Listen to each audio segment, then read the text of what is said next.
Alright, so what's going to happen is the smart fridge will order on your behalf. So there's no human connection again. What happened to those grocery stores salespeople? Ah, job cut. Now, why am I sharing this with you? This is, my dear friend, the future of sales and business. Today we are here in the Sales Summit, right? I'm really, really thankful to Growth Leadership Academy, Mr. Oja, Sujata. Please give them a round of applause to bring me here. And I'm really glad that today I'm going to share some insights which will literally, some of you can take those insights and be the 21st century sales people and businessmen. Who would like to be the 21st century sales and businessmen? Okay, rest of you not? Or rest of you just lazy? Okay, alright. I told you, right? I'll pick on you. If somebody who's not raising hand, I'll walk there and I'll ask you a question. Is that okay? Now I see more hands will go up. Because I'm known to do that. I just walk on the stage and I'll come in there. Last bencher also don't think I cannot walk there. Alright, good. So here's what has happened. Let's take this technology a little more further. Okay? Now what you're learning today, very few people know this and hardly very few people understand this. But it's very simple. Let's take this fridge analogy, the grocer analogy, and take it to a business world. How many of you are from banking? Raise your hand. Okay, good, a lot of people, okay? How many of you are from manufacturing, like cement or any physical products, okay? Few of you. What about others? Insurance? Okay. Electronics? How many of you electronics? Raise your hand. Okay. What else? IT? How many IT? Okay, few. Alright. Good. So I see majority of you are from banking. Is that right? Make some noise if you're from banking. Yes. Good. Majority, huh? Nice. Alright. So what happens is, when you move into a future generation of people doing business, what if I tell you all the banking folks? Are you in like client relationship where you have to make people invest in insurance and all? Right? You have to put them in portfolio stocks and all. How many of you are from banking but you have sales or marketing? Raise your hand. Okay? Probably, come on, I'll not pick on you, no one. Okay, good. What if I tell you will lose a job? Now I know it's very harsh. I should not say this. But the fact of the matter is, 40% of the jobs will be gone in next 10 years. 40%, my dear friends. Now I'm not here, they've not hired me to scare you, by the way. They hired me to show you what is the future of the business and industry. And there are very few people who will understand this, they'll adapt to this, and they'll move to the future, and rest, what's going to happen to them? Abhi the grocery shop mein bhi vendors nahi hai. What's going to happen? Either they adapt or they dissolve. Okay? Same thing is going to happen in businesses. People, if you're business owners, if you're not adapting to the future, this is the theme of this event, right? Unorthodox, unconventional. What you've learned is a conventional way of doing things and doing business. What if I told you all the people in banking that your interaction will not even be required for people to invest in insurance or mutual funds or whatever it is? If you're in auto parts, nobody is going to call you, or you don't even have to visit client's place to convince and get the orders. Okay? Here's the bad news. But are you ready to hear the good news? I don't think so. Yes. Yes. One more time. Are you ready to hear the good news? Yes. Good. So the good news is, with this technology, as these things will be automated, right? Your CRM, HRMS systems, ERP systems, whatever the resources systems are going to be integrated with the vendors. Moment there's some stock going down, somebody wants something, it will automatically be interacted. So all the people who are order takers will be dead, not literally, but in business. And only the people who will survive and thrive and grow in life will be the order makers. Once again, order makers. George, the order makers. Where's the energy gone? Bank balance seems to be going down. Alright? How many want to be the order makers, not the order takers? Give me a big yes. Yes. Alright, let's go into the future now. This this is what's going to happen in the future. Customer has so many options today, right? There are so many options available.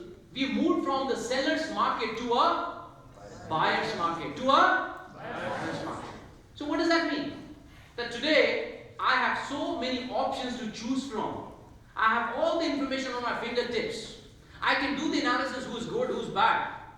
Right? And Mr. Ravi was talking about the quality. I do not understand a lot of Nepali, but I understand he was talking about liquor and the quality of liquor. Quality is the king. And Mr. Shekhar also shared some insight about the price. The price will no longer be the differentiator. It never is actually. How many of you actually feel that price is the biggest hurdle in making more sales? Don't raise your hand because you feel shy. If that is what your thought process is, I know your sales deals, I know your business deals, your commission paycheck is less. Because if you think price is the only decision factor that clients is taking, then all the cheap products which people are selling, they would have been the multi-billion-dollar companies and not the premium brands. How many of you agree with me? Raise your hand. Others don't? Alright, then I'm coming down now. Alright.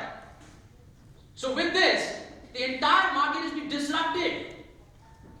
What has been disrupted? Can anybody tell me with this? What has been disrupted with these technologies, these new innovations, IoTs, AIs, people doing business with companies automatically? What is going to happen? Anybody? No human touch. No human touch. What's your name, sir? Saurabh. Saurabh. Give him a round of applause. It's okay if you're wrong when you're giving answer, it's okay. But the point is you have your thought process which you want to share, which is the most important. Okay, what else? What's going to happen? The customer is in the driver's seat. Customer in the driver's seat. What's your name, sir? Hemraj Sharma. Hemraj Sharma. Give him a round of applause. What else? What else? What else? One answer nahi kar raha. Alright, what else? Come on. What's going to happen? What else will happen? Human touch is not there. Customer is in the power. What else will happen? Techno-savvy market. What's your name? Rashmi Joshi. Give her a round of applause. What else? What else will happen? Come on, come on. Come on, it's okay. What else? Come on. I think I'm I have to go. It's okay, share, whatever it is, come on. What happened to Nepal? Backbenchers thought that I will never come here. We are safe. So, ma'am, what's your name?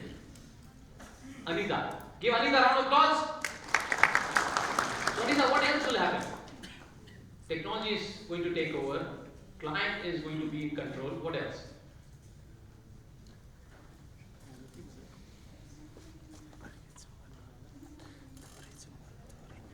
Wonderful, wonderful. Human will be replaced by the technology. Give a round of applause to Anita. Good, good. Very good. So the fact is, it's absolutely true what is happening. So most of the people who were relying on their order taking abilities, they will be dissolved. So what's going to happen then? Now the customers and buyers are becoming really, really smart. If they are becoming smart, who do we need to become? Smarter. Smarter. The irony is, very few people are smarter than their customers. They think they are smarter, all the sales people. But honestly, who's in control most of the time? Customers. Would you like to learn how to actually beat the technology? How to actually become some amazing sales individual? If I give you some 5 revolutionary technology which can beat all your competitors, all your colleagues, all the technologies, would you like to love it? Would you like to know it? Would you love it? Raise your hand properly. Give yourself a round of applause for participation. Now, before I go in there, a typical CEO or human being, they're broken down in different sections. The average CEO or average employee has a vision of about 5 to 10 years. What is going to happen? what technology changes will happen. So I need to adapt. All the people who are order takers, they need to evolve into a creative idea generators. Because only one thing which computers and technologies can compete with is the human idea generation, the thought process. And the second is human interface, which is more of human emotions. Machine has no emotion. Whether somebody places an order of $1 million or $1 billion, there will not be emotions. You probably can take a gift and cake and go there. Sir, le lo aapne $1 billion kharida hai. You'll make the person feel good. That's the only thing which machine cannot do. How many of you are understanding what I'm saying? Raise your hand. Everybody? Good? Okay, good. So, every CEO has a vision of 5 to 10 years. What is going to change in 5 to 10 years? In my company, in my product, in the market, with the customers, how they behave, they only look at 5 years or 10 years from now. A smart CEO, they look at it at from how many years? George, how many years? 20 to 30 years in advance. And the amazing CEO looks at it from George say 50 from? Come on, level 3 pe wo bhi. From? Is this how the Nepali culture is very soft spoken? Is it? By the end of the session you'll be, yeah, I'm a sales guy. I don't care. Okay, I want you to be that person. Okay? If there's no energy in you, then there will be no bank balance, as I told you. You've got to bring your energy up. I know you guys are good at hospitality, right? Soft spoken is in your DNA and genes, but you've got to be different, right? Okay, you got to be different. So let's do this. Now here's the irony. Most of the employees have no vision. They follow the vision. But I'm telling you today, got to have a vision. It's not just for the companies. If you're an employee, you have to have the vision. Where do you see yourself? 5 years, 10 years, 20 years, maybe 50, 100 years also, depending on how old or young you are. Okay? That's